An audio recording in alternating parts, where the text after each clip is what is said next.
ಅಯೋಧ್ಯೆಯಲ್ಲಿ ರಾಮ ಮಂದಿರ ಉದ್ಘಾಟನೆಗೆ ಕೆಲವೇ ದಿನಗಳಷ್ಟೇ ಬಾಕಿ ಉಳಿದಿದೆ. ಈಗಾಗಲೇ ಆ ಒಂದು ಬಾಲರಾಮನನ್ನ ಕೆತ್ತನೆ ಮಾಡಿದಂತಹ ಶಿಲ್ಪಿ ಕೂಡ ಮೈಸೂರಿನವರು. ಜೊತೆಗೆ ಆ ಒಂದು ಏನು ಆ ಮೂರ್ತಿಗೆ ಬಳಸಿದಂತಹ ಕಲ್ಲು ಕೂಡ ಮೈಸೂರಿನದೇ ಅಂತೇಳಿ ಈಗ ಗೊತ್ತಾಗ್ತಾ ಇದೆ. ಬಹಳ ಪ್ರಮುಖವಾಗಿ ಮೈಸೂರಿನಿಂದ 25 ಕಿಲೋಮೀಟರ್ ದೂರದಲ್ಲಿರುವಂತಹ ಆರೋಹಳ್ಳಿ ಗ್ರಾಮದಲ್ಲಿ ಸಿಕ್ಕಿರುವಂತಹ ಕೃಷ್ಣ ಶಿಲೆಯಲ್ಲಿ ಈಗ ಬಾಲರಾಮ ಮೂಡಿ ಬಂದಿರುವಂಥದ್ದು. ನಾನೀಗ ಸದ್ಯ ಬಾಲರಾಮಗೆ ಬಳಸಿದಂತಹ ಕಲ್ಲು ಸಿಕ್ಕಿರುವಂತಹ ಸ್ಥಳದಲ್ಲಿದ್ದೇನೆ. ನೀವು ದೃಶ್ಯ ಸಹ ಕಾಣ್ತಾ ಇರ್ಬೋದು. ಇದೇ ಒಂದು ಸ್ಥಳದಲ್ಲಿ ಸುಮಾರು ಒಂದು 10 ಅಡಿ ಕೆಳಭಾಗದಲ್ಲಿ ಆ ಒಂದು ಮೂರ್ತಿ ಸಿಕ್ಕಿರುವಂಥದ್ದು. ಈಗಾಗಲೇ ಈ ಒಂದು ಜಮೀನಿನ ಮಾಲೀಕರು ಜೊತೆಗೆ ಈ ಜಮೀನನ್ನ ಲೆವೆಲಿಂಗ್ ಮಾಡೋದಕ್ಕೆ ತೆಗೆದುಕೊಂಡಂತಹ ಎಲ್ಲರೂ ಕೂಡ ಸಾಕಷ್ಟು ಸಂತೋಷವಾಗಿದ್ದಾರೆ. ಅಂದರೆ ಮೈಸೂರಿನ ಎಲ್ಲಿಯ ಅಯೋಧ್ಯೆ ರಾಮ ಮಂದಿರ ಜೊತೆಗೆ ಮೈಸೂರು ಅದು ಸಾಕಷ್ಟು ಒಂದೊಂದಕ್ಕೂ ಒಂದು ಸಾಕಷ್ಟು ಲಿಂಕ್ಗಳು ಸಹ ಸಿಗ್ತಾ ಇರುವಂಥದ್ದು. ನನ್ನ ಜೊತೆಗೆ ಮಾತಾಡೋದಕ್ಕೆ ಈ ಕಲ್ಲನ್ನ ಅಯೋಧ್ಯೆಗೆ ಕಳಿಸ್ಕೊಟ್ಟಂತಹ ಶ್ರೀನಿವಾಸ್ ಅವರು ನಮ್ಮ ಜೊತೆಗೆ ಇದ್ದಾರೆ. ಮಾತಾಡಿಸ್ತಾ ಹೋಗ್ತೀನಿ. ಶ್ರೀನಿವಾಸ್ ಅವರೇ, ಯಾವಾಗ ಸಿಕ್ತು, ಯಾವ ರೀತಿ ನಡೀತು ಪ್ರೊಸೀಜರ್ ಅಂತ? ಸರ್, ಮೊದಲನಾಗಿ ನಮಸ್ಕಾರ. ಸರ್, ಇಲ್ಲಿ ಜಮೀನು ಲೆವೆಲಿಂಗ್ ಮಾಡ್ತಾ ಇರ್ತಾರೆ. ಲೆವೆಲಿಂಗ್ ಮಾಡಬೇಕಾದ್ರೆ ಇದು ಉಳ್ತಾ ಇರ್ತಾರೆ. ಉಳ್ಬೇಕಾದ್ರೆ ಕಲ್ಲುಗಳೆಲ್ಲ ಸಿಗುತ್ತೆ. ಕಲ್ಲುಗಳು ಸಿಗಬೇಕಾದ್ರೆ ನಾವು ಕೋರೆ ಕೆಲಸ ಎಲ್ಲ ಮಾಡ್ತಾ ಇರ್ತೀವಿ. ನಮ್ಮ ಅದೇ ಕೆಲಸ. ನಾವು ಶಿಲ್ಪಿಗಳಿಗೆ ಕಲ್ಲೆಲ್ಲ ತೆಗೆದುಕೊಡೋದು ನಮ್ದು ಇದೇ ಬಿಸ್ನೆಸ್ಸು. ಹಂಗಾಗಿ ನಮ್ಮ ಕೃಷ್ಣಣ್ಣ ಅನ್ನೋರು ಕಾಂಟ್ಯಾಕ್ಟ್ ಮಾಡ್ತಾರೆ. ಹಿಂಗೆ ಕಲ್ಲೆಲ್ಲ ಇದ್ದಿದೆ, ಬಂದು ನೋಡಿಯಪ್ಪ, ನಿಮ್ಗೆ ಆಗೋದಾದರೆ ನಮಗೆ ಜಮೀನು ಲೆವೆಲಿಂಗ್ ಮಾಡಿಕೊಡಿ ಅಂತ ಹೇಳ್ತಾರೆ. ಹೇಳಿದಾಗ ಬಂದು ಚೆಕ್ ಮಾಡಿದಾಗ ಅದು ಒಂದು 2-3 ಕಲ್ಲು ಜೊತೆಗೆ ಅದರ ದೊಡ್ಡದೊಂದು ಬಂಡೆ ಸಿಗುತ್ತೆ. ಆ ಬಂಡೆನ ಎತ್ತಕ್ಕಾಗಲಿಲ್ಲ. ಅದನ್ನು 2 ಭಾಗ 3 ಭಾಗ ಮಾಡಿ ಕಟ್ ಮಾಡಿ ಮೇಲ್ಗಡೆ ಹಾಕಿರ್ತೀವಿ. ಹಾಕಿದಾಗ ನಮ್ಮ ಗುರುಗಳಾದಂಥ ಸುರೇಂದ್ರ ವಿಶ್ವಕರ್ಮ ಮತ್ತು ಮಾನಯ್ಯ ಬಡಿಗರ್ ಅವರು ಕಾಂಟ್ಯಾಕ್ಟ್ ಮಾಡ್ತಾರೆ. ಹಿಂಗೆ ರಾಮನ ಅಯೋಧ್ಯೆಗೆ ಸೆಲೆಕ್ಟ್ ಮಾಡೋಂಥ ಕಲ್ಲುಗಳು ಹುಡುಕ್ತಾ ಇದ್ದಾರೆ, ಅದಕ್ಕೆ ನಿಮಗೂ ಒಂದು ಹೇಳಿರ್ತೀವಿ, ಮಾಡಿ ನೋಡಿ ಹುಡುಕಿ ಕಲ್ಲನ್ನ ಅಂತ ಹೇಳಿರ್ತಾರೆ. ಸರ್, ಬನ್ನಿ, ಇಂಥದ್ದೊಂದು ಕಲ್ಲು ತೆಗೆದಿಟ್ಟಿದ್ದೀವಿ, ಬನ್ನಿ ನೋಡಿ ಅಂತಂದಾಗ ಅವರು ಬರ್ತಾರೆ. ಮಾನಯ್ಯ ಬಡಿಗರ್ ಮತ್ತು ಸುರೇಂದ್ರ ವಿಶ್ವಕರ್ಮ ಅವರು ಬಂದು ನೋಡಿದಾಗ ಆಕಾಶ ಬ್ಲೂ ಕಲರ್ ಇರುತ್ತೆ, ಒಂದು ಡಾಟು ಲೈನ್ ಏನಿರಲ್ಲ. ಇದು ರಾಮನಿಗೆ ಅಂತಲೇ ಸೃಷ್ಟಿಯಾಗಿದೆ ಅಂತ ತುಂಬ ಖುಷಿ ಪಡ್ತಾರೆ. ಬಂದ ದಿನ ಖುಷಿಪಟ್ಟ ತಕ್ಷಣವೇ ಅವರು ಗೋಪಾಲ್ಜಿಯವ್ರಿಗೆ, ಅಯೋಧ್ಯೆಯಲ್ಲಿರೋಂಥ ಗೋಪಾಲ್ಜಿ ಅವರಿಗೆ ಫೋನ್ ಮಾಡ್ತಾರೆ. ವಿಡಿಯೋ ಕಾಲ್ ಮುಖಾಂತರ ಅವರು ಮಾಡಿದಾಗ ಇದನ್ನು ಸೆಲೆಕ್ಟ್ ಮಾಡಿ ಅಂತ ಹೇಳ್ತಾರೆ. ನಮಗೂ ಒಂದು ವಾರ 10 ದಿನ ಟೈಮ್ ತಗೊಳುತ್ತೆ. ಅಂದರೆ ನಮಗೆ ಜಾಸ್ತಿ ದಿನ, 1 ದಿನ 2 ದಿನ ಅಷ್ಟೇ ನಾವು ಕೆಲಸ ಮಾಡೋದು ಒಂದೊಂದು ಕಲ್ಲನ್ನ. ಆದರೆ ಅವ್ರು ಕೇಳ್ದಂಗೆ ನಾವು ಮಾಡಿಕೊಡಿದ್ದು ಒಂದು ವಾರ 10 ದಿನ, 7 ಜನ 8 ಜನ ಸೇರಿ ಕೆಲಸ ಮಾಡಿರ್ತೀವಿ. ಅವ್ರು ಹೇಳ್ದಂಗೆ ನಾವು ಮತ್ತು ರಾಮನಿಗೆ 9 ಅಡಿ 8 ಇಂಚು ಹೈಟ್ ಕಲ್ಲು ಕೊಟ್ಟಿರ್ತೀವಿ. 5 ಅಡಿ ಅಗಲ, ಒಂದು 3.5 ಇಂದ 4 ಅಡಿ ದಪ್ಪ ಕಲ್ಲು ಕೊಟ್ಟಿರ್ತೀವಿ. ಸೀತೆಗೂ ಅದೇ ರೀತಿಯೇ 7 ಅಡಿ ಉದ್ದ ಕಲ್ಲು ಕೊಟ್ಟಿರ್ತೀವಿ. 2 ಒಂದು ಸರಿ ಹೋಗುತ್ತೆ. ಮತ್ತು 2ನೇ ಸರಿಗೆ ಅಯೋಧ್ಯೆಯಿಂದನೇ ಗುರುಗಳು ಬರ್ತಾರೆ. ಗುರುಗಳು ಬಂದು ಎಲ್ಲಿಂದ ತೆಗೆದ್ರಿ ಏನು ಅಂತ ಕೇಳ್ತಾರೆ.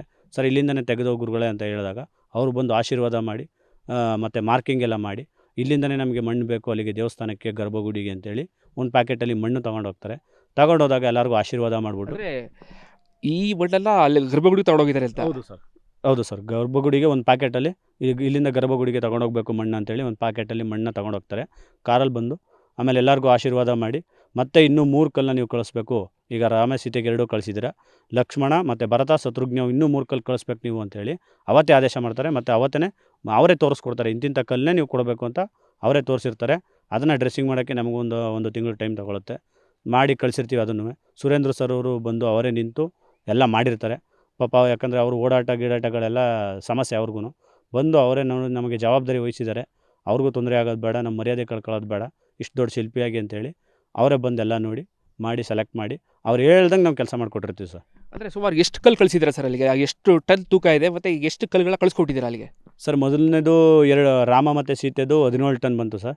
ಅದು 2 ಕಲ್ಲು ಕಳಿಸಿದ್ವಿ. ಅದಾದಮೇಲೆ ಗುರುಗಳು ಬಂದ ಮೇಲೆ ಮತ್ತೆ 3 ಕಲ್ಲು ಕಳಿಸಿದ್ವಿ. ಲಕ್ಷ್ಮಣ, ಭರತ, ಶತ್ರುಘ್ನ 3 ಕಲ್ಲು ಕಳಿಸಿದ್ವಿ. 3ನೇದು 19 ಟನ್ 600 kg ಬಂತು ಸರ್. ಅದನ್ನು ಕಳಿಸಿದ್ವಿ. ಅದಾದಮೇಲೆ ನಿಮ್ಮದೇ ಕಲ್ಲು ಸೆಲೆಕ್ಟ್ ಆಗಿದೆ ಅಂತ ಫೋನ್ ಮಾಡಿ ಹೇಳಿದ್ರು. ಎಲ್ಲ ಒಂದು 7-8 ಕಡೆಯಿಂದೆಲ್ಲ ಕಲ್ಲು ತಂದಿದ್ದರು. ಎಲ್ಲ ಪ್ರಚಾರ ಮಾಡಿಬಿಟ್ಟಿದ್ರು. ನಾವೇನೋ ಒಂದು ಕಡೆ ಮೂಲಲ್ಲಿ ನಮ್ಮದೆಲ್ಲ ಸೆಲೆಕ್ಟ್ ಆಗುತ್ತೆ ಅನ್ನೋ ಉದ್ದೇಶದಲ್ಲಿ ನಾವು ಇದ್ವಿ. ಕೊನೆಗಾಲಕ್ಕೆ ನಿಮ್ಮದೇ ಕಲ್ಲು ಸೆಲೆಕ್ಟ್ ಆಗಿರೋದು ಬಾಲರಾಮ ಮೂರ್ತಿಗೆ ಅಂತೇಳಿ ಮಾಡ್ತಾರೆ. ಆಮೇಲೆ ನಮ್ಮ ವಿಪಿನ್ ಅವರು ಮತ್ತು GL ಭಟ್ರು ಗುರುಗಳು, ಅವ್ರಿಗೆ 1 ಕಲ್ಲು ಕೊಡ್ತಾರೆ, 9 ಅಡಿ 8 ಇಂಚಿದು. ಮತ್ತು ಇನ್ನೂ 4 ಕಲ್ಲು ಕೊಟ್ಟಿರೋದ್ರಲ್ಲಿ ಮತ್ತು ಅರುಣ್ ಯೋಗಿರಾಜ್ ಅವ್ರಿಗೂ 1 ಕಲ್ಲು ಕೊಟ್ಟಿರ್ತಾರೆ. ಈಗ ಕೆತ್ತಿರುವಂತಹ 3 ಮೂರ್ತಿಗಳಲ್ಲಿ 2 ಮೂರ್ತಿಗಳು ಇದೇ ಕಲ್ಲಿಲ್ಲಿ ಮಾಡಿರೋದು? ಹೌದು ಸರ್, ಇದೇ ಮೂರ್ತಿ ಸರ್. ಇನ್ನೊಬ್ಬರು ರಾಜಸ್ಥಾನದವರೊಬ್ಬರು ಮಾಡ್ತಾ ಇದ್ದಾರಂತೆ, ಅದು ನನಗೆ ಅಷ್ಟು ಗೊತ್ತಿಲ್ಲ. ಇನ್ನು 2 ಕಲ್ಲು ಮಾತ್ರ ನಮ್ಮ ಕೊಟ್ಟಿರೋಂಥ ಕಲ್ಲಲ್ಲೇ ಮಾಡ್ತಾರೆ ಸರ್. ಮೊದಲಿಗೆ ನೀವು ಆ ಕಲ್ಲಲ್ಲಿ ನೋಡಿದಾಗ ಯಾವ ರೀತಿ ಇತ್ತು? ಅದರಿಗೆ ಅಂದರೆ ನೋಡಿದ ತಕ್ಷಣ ಏನು ಅನ್ನಿಸ್ತು ನಿಮಗೆ ಅಂತ ಫಸ್ಟು? ಸರ್, ಅದು ನಮ್ಗೆ ಅಷ್ಟು ಗೊತ್ತಿರಲಿಲ್ಲ. ನಾವು ತೆಗಿತಾ ಹೋಗ್ಬೇಕಾದ್ರೆ ನಾವು ಅಷ್ಟು 10 ಅಡಿ ಡೀಪ್ ಹೋಗಿದ್ದು. ಯಾಕಂದರೆ ಇಲ್ಲಿಗಲ್ ಮಾಡೋಂಗಿಲ್ಲ. ಕೊರೆಗಳನ್ನ. ನೀವು ಜಮೀನಿಗೆ ಲೆವೆಲಿಂಗ್ ಮಾಡಬೇಕಾದ್ರೆ ಸ್ವಲ್ಪ ಕಲ್ಲು ಬರ್ತಾಯಿತ್ತು. ಅದು ತೆಗಿತಾ ಹೋದಾಗ ಅದು ದೊಡ್ಡ ಬಂಡೆನೇ. 40ರಿಂದ 45 ಟನ್ ಒಂದೇ ಬಂಡೆ ಸರ್ ಅದು. ಈ ಜಮೀನಿಗೆ ದೊಡ್ಡ ಬಂಡೆ ಅಂದರೆ ಅದೇನೆ. ಅದು ಕಟ್ ಮಾಡಿದಾಗ ಅದರಂಥ ಕಲರು ನಾನು ಇದುವರೆಗೂ ನೋಡಲಿಲ್ಲ. ಅಂಥ ಕ್ವಾಲಿಟಿ ಕಲ್ಲು. ಸ್ವಲ್ಪ ಗಟ್ಟಿನೇ. ಅದು ನಮ್ಮ ಗುರುಗಳೆಲ್ಲ ಹೇಳ್ತಾರೆ, ಏನಪ್ಪ ಇಷ್ಟು ಗಟ್ಟಿ ಕೊಟ್ಬಿಟ್ಟಿದ್ದೀಯಾ, ಹೊಡೆಯೋಕ್ಕಾಗಲ್ಲ ಏನಿಲ್ಲ ಅಂತೆಲ್ಲ ನಾವು ಹೇಳ್ತಾ ಇರ್ತಾರೆ. ಏನು ಗುರುಗಳೇ ಹಿಂಗೆ ಸ್ಮೂತಾಗಿರೋದು ಕೊಟ್ಟರೆ ಹಂಗಂತೀರ, ನಾವು ಇರೋದನ್ನು ಮಾತಾಡ್ತಾ ಇರ್ತೀವಿ.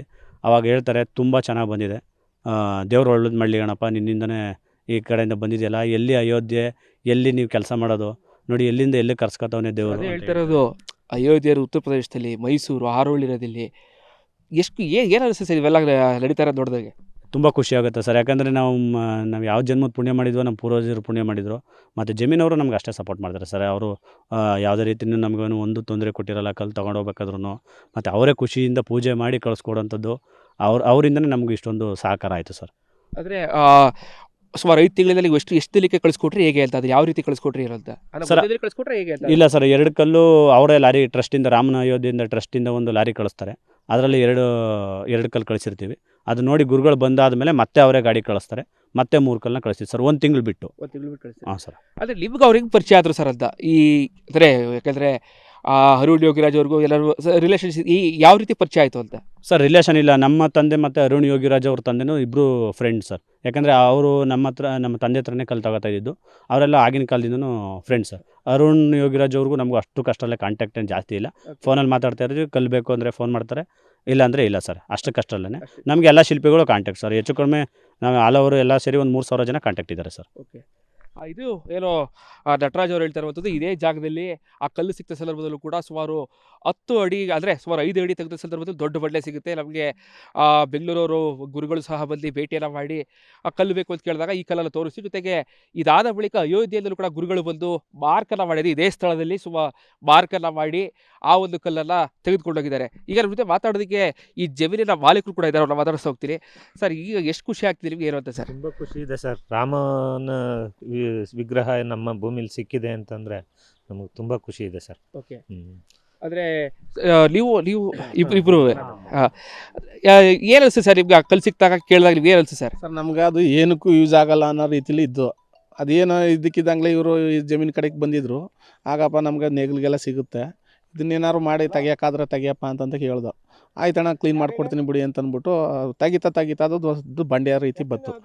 ಇವು ಮಾಮೂಲಿ ಶಿಲ್ಪಿ ಅಲ್ವಾ, ಯೂಸ್ ಮಾಡ್ಕೊಳ್ಳಿ ಬಿಡಿ, ಏನಾರು ನಮಗೇನು ಜಾಸ್ತಿ ಇದಾಗೋದು ಬೇಡ ಅಂದ್ಬಿಟ್ಟು ತೆಗಿತಿದ್ದಾಗ ಅದೇ ಟೈಮ್ಗೆ ಅಯೋಧ್ಯದ ಕಡೆಯಿಂದ ಯಾರೋ ಬಂದು ಹಣ ಹಿಂಗೆ ಕೇಳ್ತಾವ್ರೆ, ಅಲ್ಲಿ ಕಳಿಸ್ತಾ ಇದ್ದೀವಿ ಅಂತಂದ್ರು. ಆಯ್ತಪ್ಪ, ಒಳ್ಳೇದಾಗಲಿ, ನಮ್ಮ ಜಮೀನಿಂದ ಹೋಯ್ತದೆ, ನಮಗೂ ತುಂಬ ಖುಷಿ ಐತೆ. ಏನೋ ಅದೃಷ್ಟ ಇರ್ಬೋದು, ನಮ್ಮ ಭೂಮಿಯಿಂದ ಹೋಯ್ತದೆ ಅಂತಂದ್ಬಿಟ್ಟು ಆಗ ನಾವೆಲ್ಲ ಪೂಜೆ ಮಾಡಿ ನಮ್ಮ ಮನೆಯವರೆಲ್ಲ ಸೇರ್ಕೊಂಡು ಲಾರಿಗೆ ಲೋಡ್ ಮಾಡಿ ಕಳಿಸ್ತೀವಿ. ನಿಮ್ಮ ಮನೇಲಿ ಈ ವಿಚಾರ ಮಾತಾಡಿದಾಗ ಏನಿಲ್ಲ ಸರ್? ಅದೇ ನಿಮ್ಮ ತಮ್ಮಂದಿರು ಎಲ್ಲರೂ, ನಿಮ್ಮ ತಂದೆ ಇರ್ಬೋದು, ಅದೇ ತಂದೆ ಹೆಸರು ಕೂಡ ರಾಮದಾಸ್ ಅಂತ ಕೇಳ್ಪಟ್ಟು. ನಮ್ಮ ತಂದೆ ಹೆಸರು ರಾಮದಾಸ್ ಅಂದ್ಬಿಟ್ಟು, ನನ್ನ ಹೆಸರು ಕೃಷ್ಣದಾಸ್ ಅಂದ್ಬಿಟ್ಟು, ನಾವು 4 ಜನ ಅಣ್ಣ ತಮ್ಮದಿರು. ಅಂದರೆ ನಿಮ್ಮ ಹೆಸರಲ್ಲೂ ಕೂಡ ರಾಮಕೃಷ್ಣ ಎಲ್ಲರೂ ಕೂಡ ಬರ್ತಾ ಇದ್ದಾರೆ. ಹಂಗಾಗಿ ನಾವು ಎಲ್ಲ ಬಂದು ಈ ರೀತಿ ನಮ್ಗೆ ಲೆವೆಲ್ ಮಾಡಿಕೊಟ್ಬಿಡ್ಬೇಕು ಭೂಮಿನ ಕಿತ್ತ ಮೇಲೆ ಅಂತ ಅಂದ್ಬಿಟ್ಟು ಹೇಳ್ಬಿಟ್ಟು ಇದು ಮಾಡಿದ್ರು. ಅವರು ಎಲ್ಲ ಖುಷಿಪಟ್ಟರು. ಎಲ್ಲ ನಮಗೆ ವಿಚಾರನೇ ಗೊತ್ತಿರಲಿಲ್ಲ, ಅಲ್ಲಿಗೆ ಹೋಯ್ತಾ ಅನ್ನೋದೇ ಗೊತ್ತಿರಲಿಲ್ಲ. ಆಮೇಲೆ ಹಿಂಗೆ ಅಣ್ಣ ಹಿಂಗೆ ಕೇಳೋರೆ, ಕಳಿಸ್ತಾ ಇದ್ದೀವಿ, ಬಂದು ನೋಡಿ ಅಣ್ಣ ಅಂತಂದರು. ಆಗ ಆಯಿತು ಅಂದ್ಬಿಟ್ಟು ನಾವು ಊರಲ್ಲಿದ್ದಾಗ ಲೋಡ್ ಮಾಡಬೇಕಾದ್ರೆ ಆಗ ಪುನಃ ಬಂದು ಎಲ್ಲ ಪೂಜೆ ಎಲ್ಲ ಮಾಡಿ ನಮಸ್ಕಾರ ಮಾಡಿ ಕಳಿಸ್ಕೊಟ್ಟ ಸರ್. ಅಂದರೆ ಎಲ್ಲಿ ಅಯೋಧ್ಯೆ ಸರ್, ನಿಮ್ಮ ಜಮೀನಲ್ಲಿ ಸಿಕ್ಕಿರುವಂಥ ಕಲ್ಲು ಇದು ಇಲ್ಲೂ 100 ಅಲ್ಲ ಸರ್, ಸಾವಿರಾರು ವರ್ಷಗಳ ಪೂಜೆ ನಡೀತೆ ಸರ್ ಅಲ್ಲಿ. ಸೊ ಇಂಥ ಸಂದರ್ಭದಲ್ಲಿ ಒಂದು ರೀತಿ ಹೆಮ್ಮೆ ಅಂತ ಅನ್ಸುತ್ತೆ ಸರ್. ನಮ್ಮ ಜಮೀನು ಅಂದರೆ ಅಂದರೆ ನಿಮ್ಮ ಸ್ವಂತ ಜಮೀನು ಏನು ಸರ್? ನಮ್ಮ ಸ್ವಂತ, ನಮ್ಮ ಪಿತ್ವಾರ್ಜಿತ ಆಸ್ತಿ ಇದು. ನಮ್ಮ ತಂದೆಯವ್ರಿಗೆ ನಮ್ಮ ತಾತ ಕೊಟ್ಟಿದ್ರು, ನಮ್ಮ ತಂದೆಯಿಂದ ನಾವು ಮಾಡ್ತಾಯಿದ್ದೀವಿ ಈಗ. ನಮ್ಗೆ ನಿಜವಾಗ್ಲೂ ಹೇಳ್ಬೇಕು ಅಂದರೆ ಇದು ಒಂಥರ ರೋಮಾಂಚನ, ಒಂಥರ ಯಾವುದೋ ಜನ್ಮದ ಪುಣ್ಯ. ನಾವು ಆ ಜಾಗಕ್ಕೆ ಹೋಗೋಕ್ಕಾಯ್ತದೋ ಇಲ್ವೋ, ಮೂರ್ತಿ ನೋಡೋಕ್ಕಾಯ್ತದೋ ಇಲ್ವೋ. ನಾವು ಹೋದ್ರೆ ಬೆಂಗಳೂರಿಂದ ಈ ಕಡೆ ಜಾಸ್ತಿ ಓಡಾಡಲ್ಲ. ಅಂಥದ್ರಲ್ಲಿ ಏನೋ ಪುಣ್ಯ ಇರ್ಬೋದು, ಭಗವಂತ ನಮಗೂ ಒಂದು ಆಶೀರ್ವಾದ ಮಾಡಲಿ ಅಂತ ಕೇಳ್ಕೊತೀವಿ ಸರ್. ಇದು ಕಡಿಮೆ ಇದಿಷ್ಟು ಏನು ಜಮೀನಿನ ಮಾಲೀಕರು ಮತ್ತು ಈ ಕಲ್ಲನ್ನು ಹುಡುಕ್ತಂತಹ ನಟರಾಜ್ ಅವರು ಎಲ್ಲರೂ ಕೂಡ ಸಾಕಷ್ಟು ಸಂತೋಷವನ್ನು ವ್ಯಕ್ತಪಡಿಸ್ತಾ ಇದ್ದಾರೆ. ಈಗ ಶ್ರೀನಿವಾಸ್ ಅವರು ಕೂಡ ಸಾಕಷ್ಟು ಸಂತೋಷವನ್ನು ವ್ಯಕ್ತಪಡಿಸ್ತಾ ಇದ್ದಾರೆ. ಒಂದು ರೀತಿಯಲ್ಲಿ ಏನೋ ಒಂದು ಸಾಕಷ್ಟು ಹೆಮ್ಮೆಯನ್ನು ಅನ್ನಿಸ್ತಾ ಇದೆ. ಇಲ್ಲಿ ಅಂದರೆ ಮೈಸೂರಲ್ಲಿರೋದು ಹಾರೋಹಳ್ಳಿ ಗ್ರಾಮ ಎಲ್ಲಿ ಬರುತ್ತೆ, ಅಯೋಧ್ಯೆಯಲ್ಲಿ ಬರುತ್ತೆ. ಇಲ್ಲೂ ನೂರಾರು ವರ್ಷಗಳ ಕಾಲ ಬಾಲರಾಮನನ್ನ ನಮ್ಮ ಜಮೀನಲ್ಲಿ ಸಿಕ್ಕಿದಂತಹ ಕಲ್ಲನ್ನು ಪೂಜೆ ಮಾಡ್ತಾ ಇರೋದು ಕೂಡ ನಮಗೆ ಸಾಕಷ್ಟು ಖುಷಿಯ ವಿಚಾರ ಅಂತೇಳಿ ತಮ್ಮ ಸಂತಸವನ್ನು ಹಂಚ್ಕೊಳ್ತಾ ಇದ್ದಾರೆ. ಕ್ಯಾಮ್ರಾ ಪರ್ಸನ್ ಸಚಿನ್ ಜೊತೆಗೆ ವಿನೋದ್ ಪ್ರವರ ರಿಪಬ್ಲಿಕ್ ಕನ್ನಡ, ಮೈಸೂರು.